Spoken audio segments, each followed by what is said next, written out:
for that? You see it? Morning. Of course she did. To do it. And she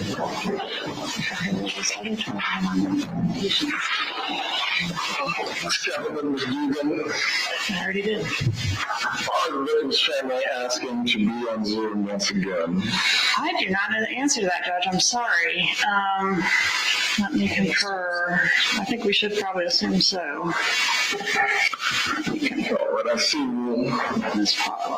a tie labeled Ruth Martell. Okay, then yes, Your Honor. Thank you. Do you have any idea who Misha Janice is? I do not. The only reason I'm asking is because in the last hearing, someone joined Zoom who's doing inappropriate things. So from here, Zoom is going to be limited. If I get wind of anyone else trying to do inappropriate things in the midst of the Zoom, ultimately it's just going to be, if you're here, you're here, you're not, you're not. I'll go ahead and allow parties to make their appearances for the record. Georgia Kappelman for the state, Your Honor. Sir Calvin Dugan for the state. Dan Ashbaum on behalf of Ms. Adelson, who's present. Alice Morris on behalf of Ms. Adelson. Very well, let's go ahead and move with the one hearing that was scheduled for today. This is the defendant's motion in limine concerning the testimony of Sergeant Corbett and the summary exhibit. Whoever's arguing the motion may proceed. You may. No. Judge, I think we filed pretty detailed papers on this. So I'll quickly summarize, and then if you have any questions, I'm happy to answer anything that you have. I think it's really important to realize we're not asking that he not be allowed to testify. What we're asking for is two pieces at this hearing, and there'll probably be more during trial regarding actual pieces of his testimony. So that's the third piece. The first thing we're asking for is that he not be qualified as an expert. We don't believe, as set forth in our papers, that he's testifying to anything that meets the standard of Florida statute 90.956. And so we don't think he meets the qualifications of an expert in what he's testifying to. You mean 90.702? I'm sorry, 90. Correct. Go ahead. We don't think he meets those qualifications. We think he is a summary witness, not an expert witness, and we think his report illustrates that. The report itself has essentially 5 components. It has emails, which are a culmination of emails that the state has taken and put in a report. Text messages, neither of which emails or text messages is he an expert on. He's just compiling them, putting them in a report. Video surveillance photos, and then it has call record summaries, which we'll get into, but takes no expertise to do the call record summaries. Florida law is pretty clear on that, as well as cell site data, but it's very limited to cell site data, especially with regards to Mrs. Adelson, who's on trial here. There's some more detailed cell site data with regards to Mr. Garcia and Mr. Rivera, but even that wouldn't qualify as expert testimony. The cell site data as to Mrs. Adelson, there really is virtually none of it. So one question before we continue on the track of the expert testimony. As it relates to items that the state can properly admit, and I'm sure that based on your pleading, there are aspects of the current PowerPoint that are disputed as being inadmissible. But for what can be properly admitted, are you also disputing that those cannot be used as a demonstrative during trial by the state in some way? No, they can be. So in other words, there's no dispute that they can use the report as a demonstrative. There's no dispute that for the admissible items, they can put in the admissible items. So I'll give you an example. Email between Wendy Adelson and Donna Adelson. clearly it's admissible, provided it's relevant. The ones they provided are relevant. Clearly admissible. The underlying email can be admitted, shown to the jury through an appropriate witness, if they call Wendy Adelson, for instance. Okay, so that email is admissible. But the summary of the email in the exhibit, the summary of the 1 or 2 page email in this exhibit can be shown to the jury, but it doesn't qualify as expert testimony or a proper summary exhibit to be admitted. Does that make sense what I'm saying? It does. The one thing only one thing I would question, even concerning demonstrative, are you also saying the state cannot put the context around these various pieces of evidence? No, they can, right? They can make arguments just like they do in closing arguments, right? They can show the exhibit to Sergeant Corbett. He can put it on the screen. He can explain whatever he's going to testify to. Our argument is he's not an expert in doing that. That's our first argument. And our second argument is ultimately that 329 pages right now doesn't go back to the jury. It's a closing argument, essentially. When you look at his 329 page exhibit, and again, I'm getting a little ahead of myself, but when you look at his 329 page exhibit, it's essentially Ms. Kappelman's closing argument, okay, which we don't admit to the jury. The jury doesn't get her slides and see them in the jury room when they're deliberating.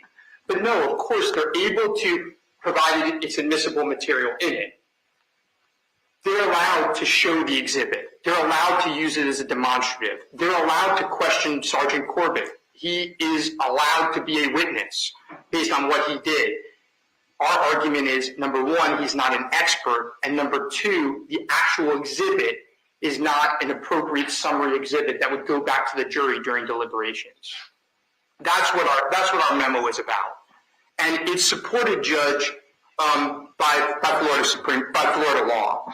So the Florida Supreme Court has held that law enforcement testimony, which merely summarizes and explains data from cell detail records, including the mapping of cell phone location data, is not expert opinion under Florida Statute 90.702, and Daubert, because it involves no scientific, technical, or other specialized skill, cites King v. State 260 SO 3D 985, Florida 2018, McMillan v. State 214 SO 3D 1274, Florida 217.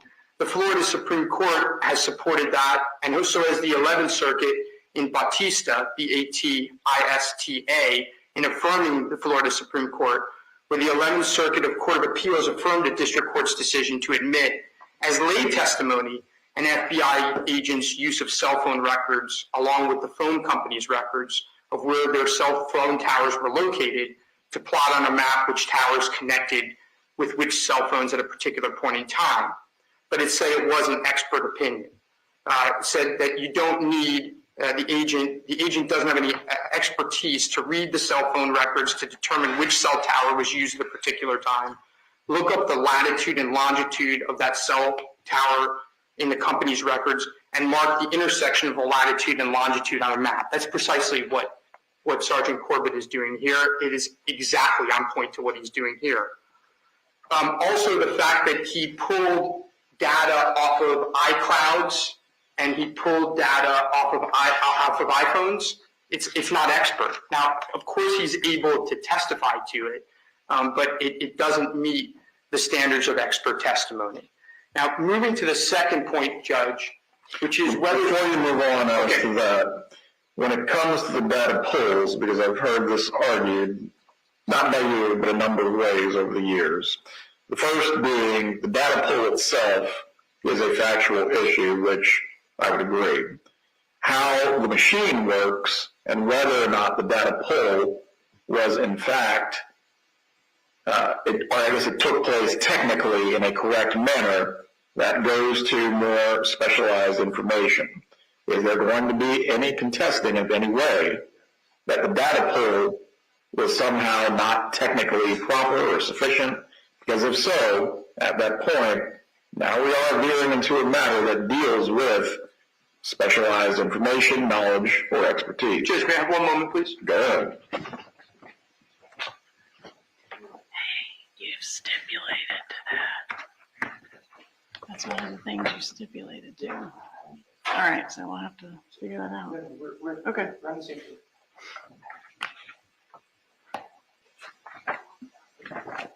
Judge, I don't believe it's going to be an issue. But we understand what you're talking about. If it were to become an issue, then obviously the expertise on that particular issue would be obviously subject to his qualifications, which we think he has. Okay, but at this point, we don't anticipate it being an issue. We don't anticipate. There may be questions as to why he pulled it as opposed to someone else pulling it. But as far as whether it was pulled appropriately or not, we're not contesting that. Very well. You may continue. Okay, so Judge, if I may just move on to the second part of the argument. The second part of the argument is not dependent on the first.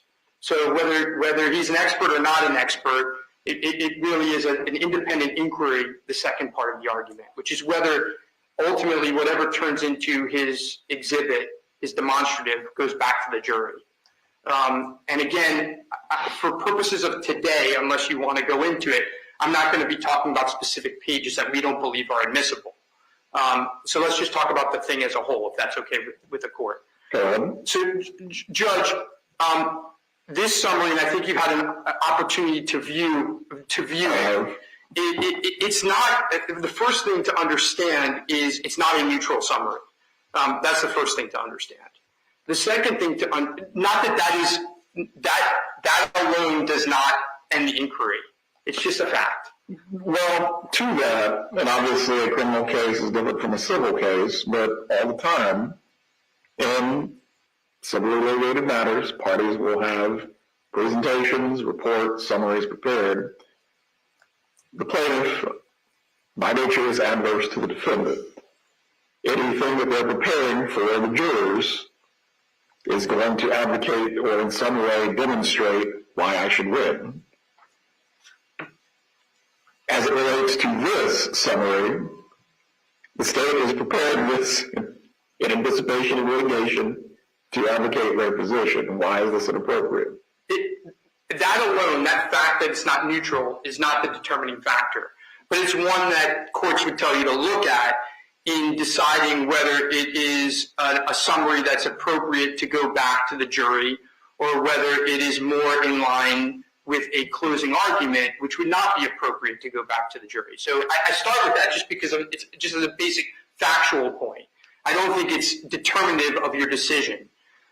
What is determinative of your decision, though, is when you look at this summary, it's full of items. Again, we're not disputing that the items are admissible. Let me be clear on that. So the summary has, for instance, I think at last count, 30 to 40 emails. Those 30 to 40 emails, provided they survive evidentiary challenges, are admissible. But a summary is done for the purpose of taking voluminous records and synthesizing them in a way that helps the jury. That's what the statute talks about, right? And that's what the case law talks about. That's what Oloyede talks about, which is 933 F3rd 302 310 4th Circuit 2019, where it talks about how we don't send closing arguments back to the jury. That is not admissible under law, because summaries are elevated under Rule 1006 and also Florida Statute 90.956 to the position of evidence. Care must be taken to omit argumentative matter in their preparation, lest the jury believe that such matter is itself evidence of the assertion it makes. So in this document, you see a bunch of items that are not voluminous. They're one page. Rental car agreements. There's no summary needed for that. 2-page emails, 1-page emails. There's no long emails. 1-page text messages. Not necessary. And then you see call records, and you see some call summaries. Again, not voluminous materials. I wish they were. but they were limited in what the call materials were. So, Judge, our argument is that the exhibit itself can be shown. We're not arguing that it can't be shown to the jury. As a demonstrative, but not as admitted evidence. Admitted evidence. The underlying evidence in it that's admissible can be admitted, obviously. Now, within the summary, and I think this may be better taken up at trial or in another day, unless you want to take it up now, within the exhibit, hold on. As to any pages that are specifically disputed as inadmissible, it's best to handle this outside of the presence of the jury, so that way it's clear what is in and what is out when all of it is ruled on. Yeah, so I mean, we can do that at your convenience. Look, the state has still been updating it, so things may change, but we already see some pages that are either hearsay or privileged under the joint defense privilege, for instance. We already see, there's not a lot, but we already see some pages that we think are problematic, and we can take that up whenever you want. But our argument today summarizes on his characterization as an expert, and either way on the document actually going back to the jury. Let's handle that part of it then next Thursday if there are still disputes as to individual pages, so that way it can be handled and ruled upon. Okay, thank you, Your Honor. If you don't have any questions, we'll rest on our papers. Very well. State, you may respond.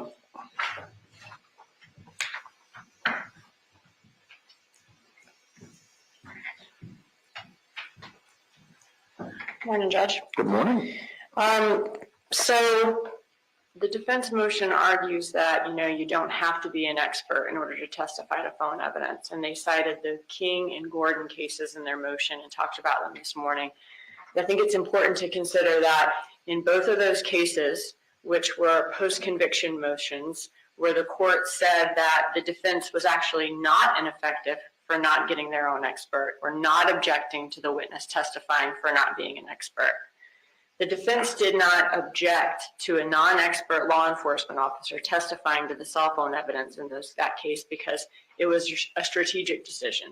The defense knew that they could cross the law enforcement officer more effectively than an expert, and the state could easily get someone more qualified had the defense objected. In Gordon, the court said that the witness from the phone company who testified would have qualified as an expert to testify to that data and been able to testify to the cell site data had there been an objection. In King, in that post-conviction evidentiary hearing, the defense put an expert on the stand who provided expert testimony on GPS and on cell phone location data. The defense expert concluded that the defendant could have been at home, not at the crime scene at the time of the murder. So in that case, there was an expert who testified to the location information from the cell phone records. That does lead me to my first question concerning Sergeant Corbett. What exactly is he going to testify to beyond what the cell phone data history records or cell phone tower records would show? That or otherwise you need him to testify through an opinion that he cannot just testify off the records themselves. Yes, sir.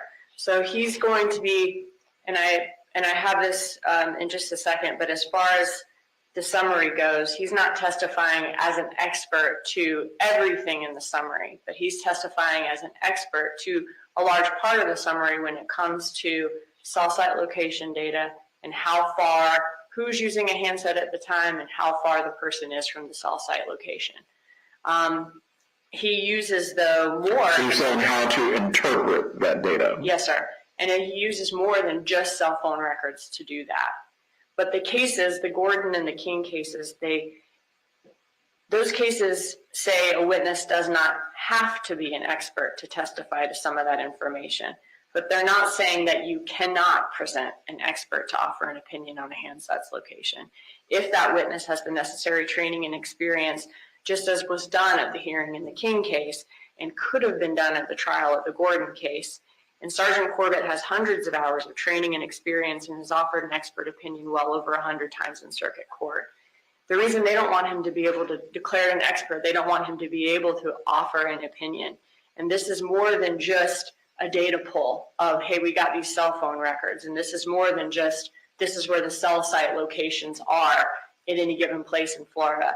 This is him forming an opinion on how far a handset is from a location, who may be using the handset at the time that you need this specialized, or that it's beneficial for the jury to hear his specialized knowledge because he's able to interpret the cell phone records to tell us that information. The defense also argues in their motion that there's basically just too much evidence in this summary, that it's more than just for phone records and some of the evidence isn't voluminous.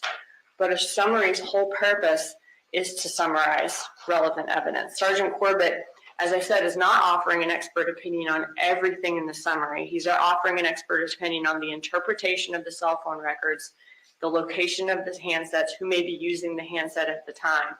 And there's a large part of the presentation that are those things, but there's a lot more information in the summary, like surveillance video from Premier Gym, a traffic ticket received by the suspect, a car rental agreement, that maybe those things individually aren't voluminous, but they're all material to the presentation and material to his opinions because he's using them to provide an opinion on who had the handset and where the handset was at the time.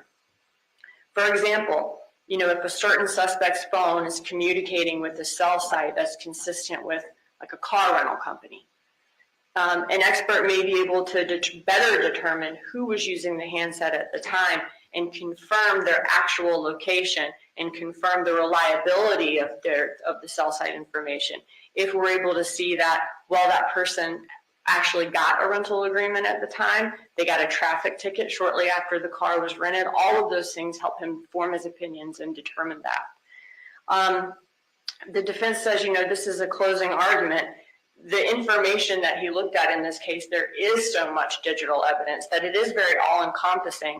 However, there's not, what's in the presentation is not, it's all data. It's messages, it's emails, it's different business records and cell phone records that we received that helped inform those opinions. They talked about the 30 or 40 emails. When I'm handing them over the things that I may use in my presentation, I'm trying to be as thorough as possible. I don't want them to have less information than I may use. I don't intend to use all 30 or 40 emails. I don't intend to have Sergeant Corbett sit up there and read all of those, but I wanted to send them all of the ones that I may use as far as just, these are what was found in these different accounts. This was and asking him, hey, did law enforcement find some evidence of motive that caused him to look into these people? Yes, X, Y, and Z were found. Maybe spend 3 minutes to 5 minutes on that and move on to the next thing. As to that point, I believe the defense's motion hits on this as well. For what you have asked Sergeant Corbett to add to this, is that in fact his opinion? So the defense motion attacks that, the prosecutor is ultimately deciding what's going into the presentation. Maybe that's what you're referring to. Yes. But Sergeant Corbett's job is to pull information from these devices, interpret that data from the cell phone records. He's not investigating or prosecuting the case. In the investigative phase, he has to rely on the investigator to let him know what he's looking for, what this proverbial needle in the haystack is, whether he's wondering it exists. And Sergeant Corbett's then looking through the records to see if there is one, and then if there is one, including it and letting them know. Sergeant Corbett doesn't know exactly what the prosecution wants to present at trial. I talk to him about what the records show. I ask questions. He looks for answers. He lets me know what the data says. And then I'll say, yeah, can you put that in there? I think that's important. He's not the one talking to witnesses. I may talk to a witness. They tell me a certain event occurred. Then I go back to Sergeant Corbett and say, hey, is there any evidence of X happening?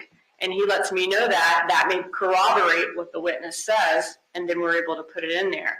And I'm not able to get that information in any other way because he's the person that's looking in these cell phone records and can let us know whether that evidence is corroborated or not, and can provide an opinion on whether what the data shows where that handset was at the time, where that, how far they were from the tower at the time, things that may corroborate witness testimony or appear in the cell phone records that I wouldn't be able to see or know on my own. The defense motion also argues that the summary isn't admissible, but summaries are admissible. That's the whole point in using them, and there's no case law that I know of that says otherwise, that a summary isn't admissible and has to only be used as a demonstrative, and the defense doesn't cite any either. The defense has specific objections to certain slides because of hearsay or privilege or other things, which I'm ready to discuss at any time the court is. But as far as the summary not being admissible, there's no case law that I know of as to that. And the defense hasn't cited any either. That's all I have. Very well. One question about the document itself. And I think this is really what goes to the heart of the defense's motion about the summary.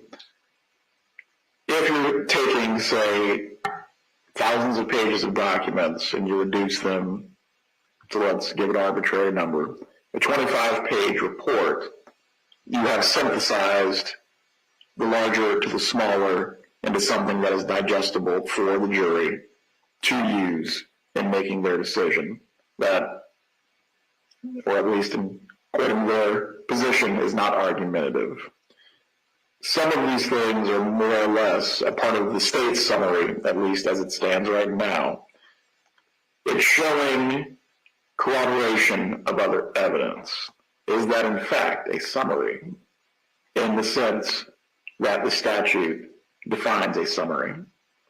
Yes, sir. I mean, this is the things that may corroborate other evidence, though, help this expert form his opinion. As the example I gave with the traffic ticket and the rental agreement, he's able to, from the phone records, say this phone is consistent with this cell site at the time. They may be this far from there, but as far as showing who has the handset at the time, like who's talking on it, and how far they are from it, it's all of those other evidence that helps him form his opinion. Very well, thank you. Brief response, if you have one. Really brief, Your Honor, and I just want to make this clear, and I think you understand our position perfectly. We're not arguing that summaries are not admissible. We're arguing that this is in the proper summary. That's the argument. We don't make an argument in our papers that summaries are not admissible. We're saying that this document doesn't meet the foundations of the Florida statute as a proper summary. Again, they're taking particular points, but these are not voluminous documents that they're now summarizing. So there's only one voluminous document that they're summarizing in this entire presentation, and that's how they got originally to Harvey Adelson's phone number, where they had data that would go to the ceiling. If they wanted to do a summary exhibit on that piece, it might be allowed. But everything else is not voluminous materials. It's a closing argument. To allow them to put that document to the jury would essentially be the same as saying, you know what, Ms. Kappelman, Ms. Dugan, when you do your closing, the PowerPoint that you do, that should go back to the jury too. Because it's essentially the same thing, Your Honor. There's no difference. That's all I have, Your Honor. Right, concerning this motion, I'm prepared to rule on part of it today. As to whether or not Sergeant Corbett can be properly qualified as an expert witness, I will find if Sergeant Corbett is capable of testifying to the interpretation of the records that go beyond just merely where the towers are, what was pinging, and what the phone records show, that would go to scientific or technical expertise in which he is properly able to give an opinion. As to the summary itself, and I do not want to belabor this point, but I do believe I am going to need to hear from Sergeant Corbett specifically as to how he put this together, and his opinion was informed by the information that is in the summary before I can rule on it. Otherwise, I agree with the defense position. This is proper as a demonstrative. but to admit it as evidence, I'm going to need to hear more. We'll have part 2 then, in which Sergeant Corbett can testify concerning how the summary was created and how his opinions were formed by the evidence that are within the summary after we have the docket sounding next week. As to another matter in which I am prepared to rule on at this point, concerning the defendant's motion in limine, concerning testimony from Wendy Adelson as to the storyline of her book and also changing the names of the children. I will permit the state to use this information for impeachment, depending on what is developed during the examination of Ms. Adelson. As to the other matters concerning her testimony, that has already been ruled upon. Has the state also decided which jailhouse recordings you're intending to use for evidence? Because I did need to review those. Yes, sir. As of right now, we do not have any jailhouse recordings that we intend to introduce that feature Mr. Adelson, which is what the defense is objecting to. So that's why we have not sent any to your honor. May I clarify what you just said about the name changes? Go ahead. You said it could be used for impeachment. May I? She admits that point, or has previously. Would I be permitted to inquire about that area? As it relates to any prior testimony she's given on the subject, you may inquire as to that. Very well. I believe still outstanding. Judge, I'm sorry. Go ahead. I just want to make sure I understand now. So our motion was to prevent them from inquiring as to the name changes. So in other words, our motion was Ms. Kappelman or Ms. Tugend can't ask her the question, did you change the kids' names? That was what our motion was. So I'm just not sure the ruling. Can they ask that question? Well, on that particular point, what is being offered for Ms. Kappelman? For motive, Judge. As it goes to motive, I will permit it for that reason, or also impeachment, depending on what comes out.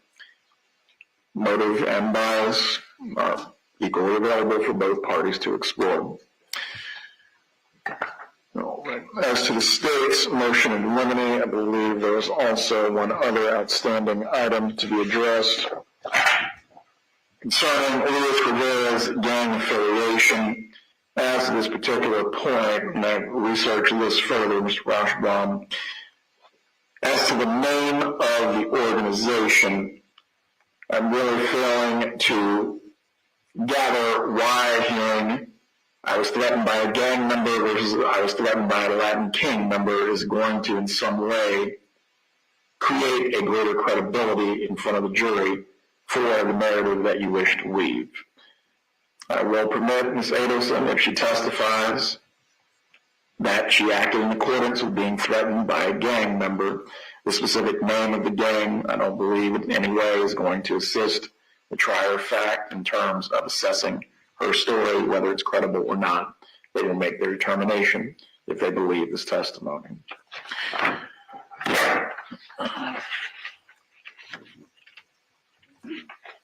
believe that was the only other outstanding matter of the state's motion in limine. As to Jeff Lacoste, I have not finished my research yet on that matter, but I will rule on it before we start with any selection of the jury. Do the parties have any other matters that we need to address this morning? Yes, sir, just a second.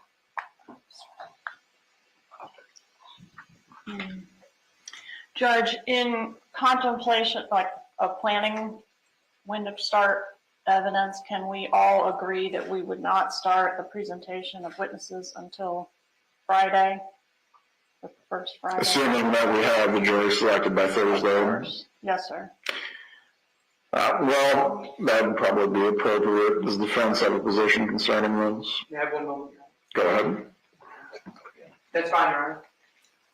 Very well. Assuming we have a jury by Thursday afternoon, we would start with the case on Friday.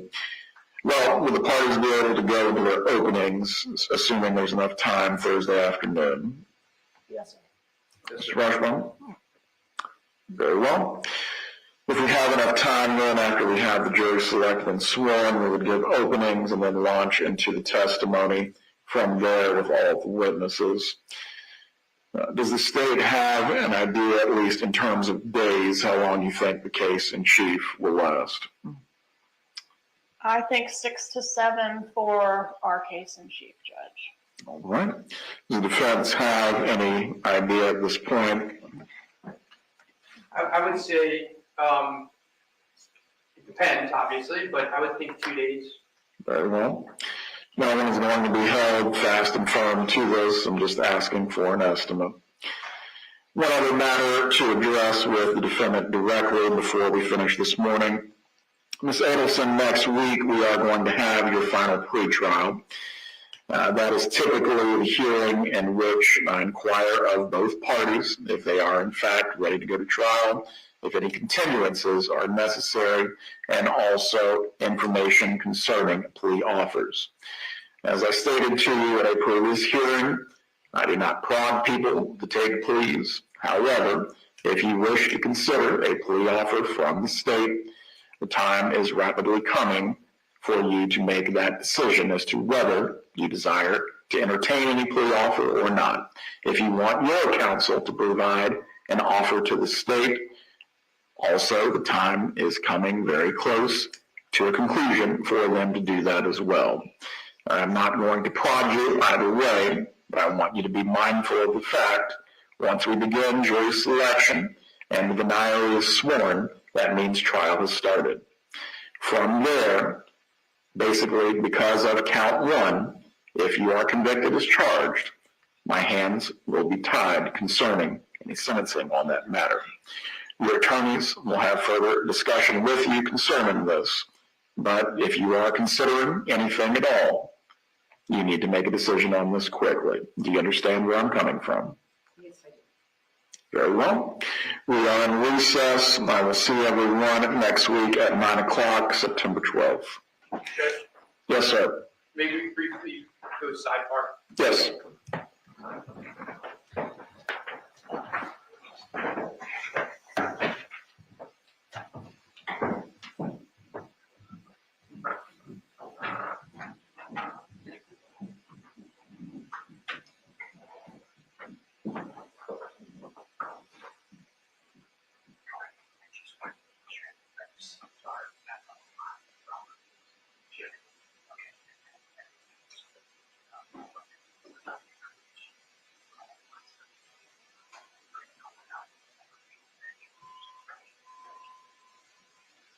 Sounds like it. Okay, sorry, I got it. That's clear. I understand. Okay, that's your job. Sorry.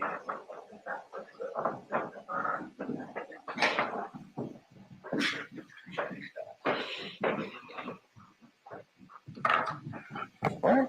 That is the conclusion of the hearing for today. Have a good Friday, everyone. We're in recess. So we're going now to join us.